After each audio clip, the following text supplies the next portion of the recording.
এই এক সপ্তাহে মসজিদের মাইক এই ভারতে পশ্চিমবাংলায় খুলে খুলে নিয়ে যাচ্ছে এই শুভেন্দু অধিকারীর দল, এই লোকগুলা হাজার হাজার মসজিদের মাইক খুলে খুলে নিয়ে চলে যাচ্ছে।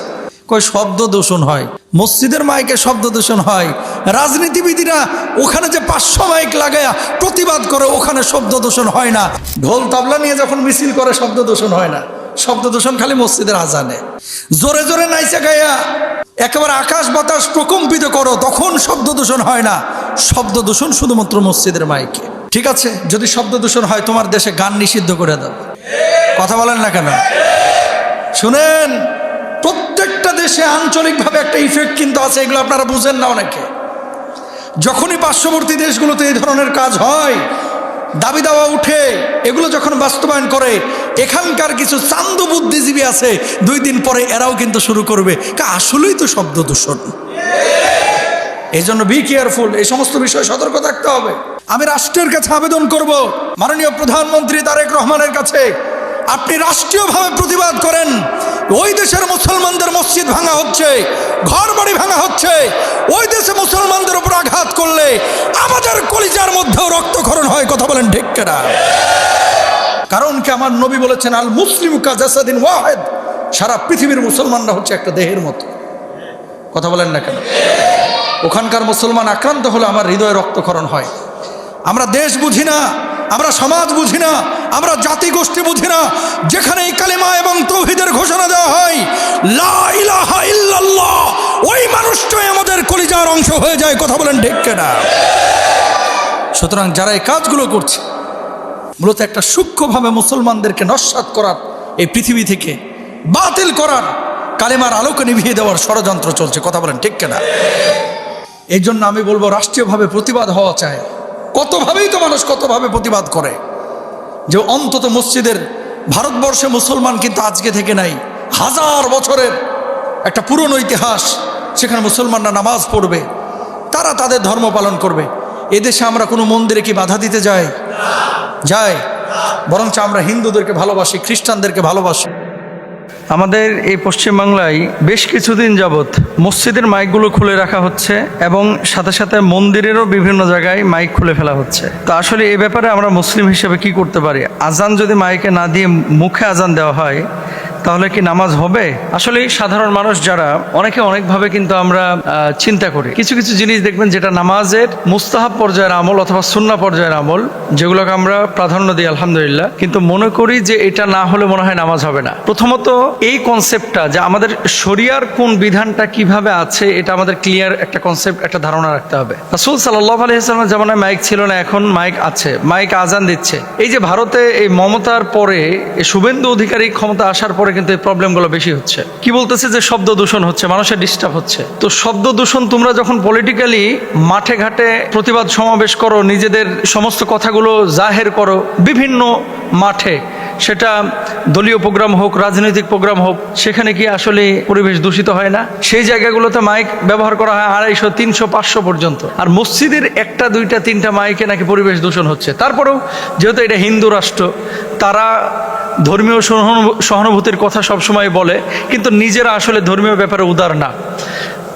যে কয়টা মন্দিরের আপনার মাইক খোলা হয়েছে, তার চাইতে অধিকাংশ মুসলমানদের মসজিদের মাইক বেশি খোলা হয়েছে। মুসলমানদের মসজিদের মাইক বেশি খোলা হয়েছে। আমি বাংলাদেশ সরকারকে বলবো যে এই সমস্ত ক্ষেত্রে আপনারা কিছু বার্তা দেন এবং প্রতিবাদ জানান, যে যাতে করে আমাদের এই যে ধর্মীয় সম্প্রীতি এটা নষ্ট না করে। কারণ মনে রাখবেন, বাংলাদেশে যদি হিন্দু খ্রিস্টান বৌদ্ধ আক্রান্ত হয়, অন্য দেশের হিন্দু খ্রিস্টানরা কি করে? প্রতিবাদ করে।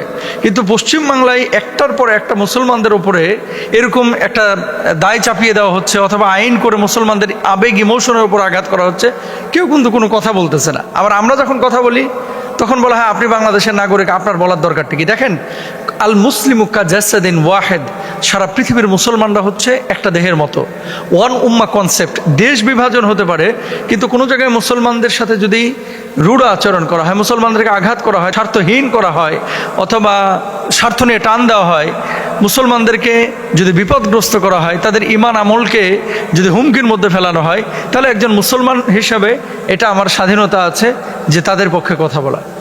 এটা হচ্ছে একটা বিষয় যে ধর্মীয় সম্প্রীতির কথা তারা সবসময় বলে, কিন্তু নিজেরা মুসলমানদের সাথে সবসময়ই খারাপ আচরণ করে, রাব বিহেভ করে, মুসলমানদের ঘরবাড়ি আপনার কী বলে বুলডোজার দিয়ে গুড়িয়ে দিচ্ছে, মসজিদগুলো, পুরনো মসজিদগুলো আগে নাকি এখানে মন্দির ছিল এভাবে ভেঙে ফেলছে। তো আসলে ধর্মীয় সম্প্রীতি আমরা নষ্ট করি না, বরং বাংলাদেশের চাইতে মুসলমান, ওই দেশে মুসলমানরা বেশি আক্রান্ত হয় বাংলাদেশের হিন্দুদের চাইতে। আমরা হিন্দুদেরকে সম্মান করি, অন্য অন্য ধর্মের মানুষকে সম্মান করি, আমরা তাদেরকে ভালোবাসি। এবার আসেন দ্বিতীয় যে পয়েন্টটা, সেটা হচ্ছে শব্দ দূষণের কারণে শুধু ভারত না, যদি সৌদি আরবও কিন্তু আইন করেছে, আপনারা হয়তো জানেন, সৌদি আরব আইন করেছে যে এই আয়তনের ভেতরেই আওয়াজ থাকতে হবে, এর বাইরে যাইতে পারবে না। তো এরকম যদি রাষ্ট্রীয়ভাবে কোনো দেশ সিদ্ধান্ত নেয় তাহলে মুসলমানদের উচিত সেই সিদ্ধান্তকে মেনে নেওয়া। কারণটা হচ্ছে কি, মাইকে আজান দেওয়া এটা ফরজও না, এটা ওয়াজিবও না, এটা মানে নামাজ শুদ্ধতা বা বিশুদ্ধতার সাথে সম্পৃক্ত কোনো বিষয় না। এটা হচ্ছে রাসূল সাল্লাল্লাহু আলাইহি ওয়াসাল্লামের শেখানো মাসনুন একটা পদ্ধতি, যে আজানের মাধ্যমে কি করা, মানুষকে মসজিদে ডাকা বা আজানের মাধ্যমে মানুষকে নামাজের দিকে আহ্বান করা। এখন যদি মৌখিকভাবে আপনি আজান দেন, আপনার নামাজে কোনো ক্ষতি হবে না এবং এটা নিয়ে এত পেরেশান হওয়া যাবে না।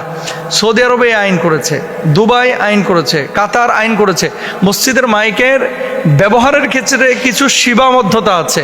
এখন দুবাই, কাতার, সৌদি আরব তারা কিছু ছাড় দেয়, কিন্তু অন্য অনেক দেশ আছে ইউরোপেও যে মসজিদের মাইক ব্যবহারের ক্ষেত্রে তারা আইন কানুন করে। তো মুসলমানরা যদি মনে করেন আপনারা যে এই আজান আমি যদি মাইকে না দিই নামাজের কোনো ক্ষতি হবে কিনা, এটা ভুল, বরং মৌখিকভাবে আজান দিলেও নামাজ হয়ে যাবে, কোনো সমস্যা নাই। যে মুহতারাম, আপনারা এত বেশি বেশি আমল বলেন যে মাথা ঘুরে যায়, এমন কিছু আমল বলেন যে আমলগুলো করলে গুনাহ ঝরে যাবে। সংক্ষিপ্ত আকারে, ভেরি ভেরি ইম্পর্টেন্ট। অনেক মানুষ কিন্তু আপনারা গুনাহ করেন, এই গুনাহ ছাড়া একজন মানুষও পৃথিবীতে নাই। নবী আম্বিয়া আলাইহিমুসসালাতু ওয়াসসালাম তারা ছিলেন হচ্ছে নিষ্পাপ, এর বাইরে ওলিয়া উলিয়া বলেন, তারপরে অন্যান্য মানুষ, তাদের জীবনে গুনাহ হয়, আল্লাহ মাফ করেন তওবা ইস্তেগফারের মাধ্যমে। কিন্তু বিশেষ কিছু আমল আছে, এটাও সত্য কথা, কারণ নবীজি সাল্লাল্লাহু আলাইহি ওয়াসাল্লামের জীবনে এই যে হাজার হাজার লক্ষ লক্ষ হাদিস আছে, কখনো তিনি বলেছেন এই কাজ করলে আল্লাহ তাআলা মাফ করবেন, এই কাজ করলে আল্লাহ তাআলা গুনাহ মাফ করে দেবেন, এটা এভাবে করলে আল্লাহ তাআলা ক্ষমা করবেন। তো সব হাদিস যখন সামনে নিয়ে আসা হয়, এমনি কিন্তু মানে কয়েকশো কারণ চলে আসে গুনাহ মাফের। কারণ আপনি যদি বলেন যে এক দুইটা কারণ বলেন, যে যেই এক দুইটা কারণ আমি বা এক দুইটা আমল করব আর গুনাহ মাফ আল্লাহ তাআলা করে দেবেন, তাহলে আপনাকে আমি বলবো রাসূল আকরাম সাল্লাল্লাহু আলাইহি ওয়াসাল্লামের ছোট্ট দুটি হাদিসের কথা। আবু হুরায়রা রাদিয়াল্লাহু তাআলা আনহু থেকে বর্ণিত, রাসূল আকরাম সাল্লাল্লাহু আলাইহি ওয়াসাল্লাম ইরশাদ করেছেন, যখন কোনো মুসলমান অথবা মুমিন বান্দা ওযু করে, আল্লাহ সুবহানাহু ওয়া তাআলা এই যে ওযু করার সাথে সাথে তার হাত থেকে যখন পানিগুলো বেয়ে পড়ে বা ঝরে পড়ে, আল্লাহ তাআলা তার হাতের সমস্ত গুনাহ খাতাগুলো মাফ করে দেন, সুবহানাল্লাহ। 2 নম্বর, যখন মুখ ধৌত করে, মুখ থেকে সমস্ত গুনাহগুলো আল্লাহ তাআলা মানে মাফ করে দেন। মুখের থেকে যখন পানি পড়তেছে, এই পানির সাথে সাথে গুনাহগুলো ঝরে পড়ছে। তারপরে যখন আপনি মাথা মাসা করছেন, মাথার গুনাহ আল্লাহ তাআলা মাফ করে দিবেন। এরপরে কুলি করতেছেন, মুখের গুনাহ আল্লাহ মাফ করে দিবেন।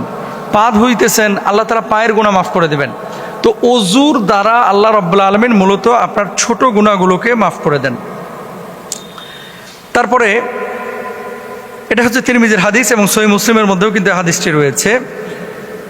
লাস্টে কি বলতেছেন, এমনকি শেষ পর্যন্ত সে তার গুনাহ থেকে পাক হয়ে যায়, অর্থাৎ তার জীবনে যে ছোটোখাটো গুনাহগুলো ছিল, এই গুনাহগুলো থেকে আল্লাহ রাব্বুল আলামিন একেবারে ধুয়ে মুছে তাকে সাফ করে মাফ করে দেন, সুবহানাল্লাহ। কিন্তু কবিরা গুনাহের জন্য কিছু শর্ত আছে।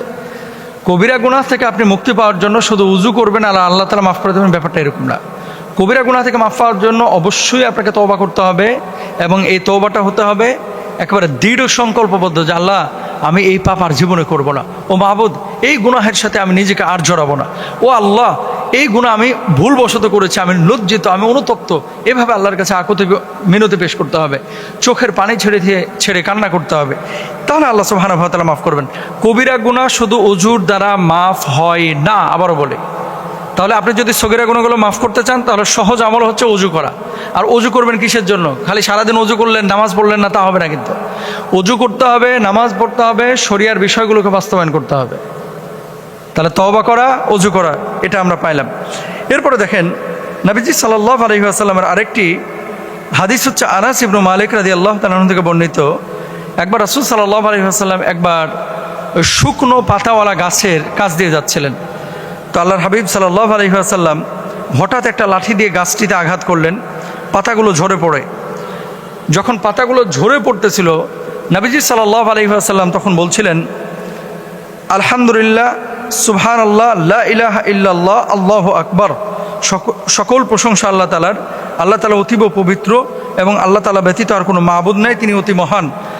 যখন কোনো ব্যক্তি সুবহানাল্লাহ, আলহামদুলিল্লাহ, লা ইলাহা ইল্লাল্লাহ এই কথাগুলো বলে, নবীজি ওই যে গাছটাকে লাড়া দিয়েছিলেন বা লাঠি দিয়ে আঘাত করার পরে যে পাতাগুলো ঝরে পড়েছিল, আল্লাহর নবী বলছে এই তিনটা দোয়া যদি কেউ বেশি বেশি পড়ে, ওর জীবন থেকে ওই শুকনো পাতার মতো গুনাহগুলো আল্লাহ তাআলা একেবারে ঝেড়ে মুছে মাফ করে দেন, সাফ করে দেন। তার গুনাহগুলো ঝরে পড়ে, তার গুনাহগুলো শরীর থেকে মুছে যায় বা তার আমলনামা থেকে মুছে যায়। এটা হচ্ছে নবীজি সাল্লাল্লাহু আলাইহি ওয়াসাল্লামের হাদিস। তাহলে এই তিনটা কাজ মূলত খুবই সহজ এবং গুনাহ মাফের জন্য খুবই কার্যকরী। নাম্বার 1 হচ্ছে ওযু করা, নাম্বার 2 হচ্ছে তওবা করা এবং দৃঢ় সংকল্প করা যে এই গুনাহটা আর না করব না, আর নাম্বার 3 হচ্ছে সুবহানাল্লাহ, আলহামদুলিল্লাহ, লা ইলাহা ইল্লাল্লাহ এটা বেশি বেশি পড়া। আল্লাহ তাআলা মাফ করবেন ইনশাআল্লাহ। আর প্রত্যেকটা খারাপ কাজ হয়ে যাওয়ার পরে আপনি 2 রাকাত নামাজ পড়েন, আল্লাহর কাছে মাফ চান, কিছু সৎ কাজ করেন, আল্লাহকে বলেন আল্লাহ আর আমি গুনাহ করব না, আল্লাহ মাফ করবেন নিশ্চয় ইনশাআল্লাহ।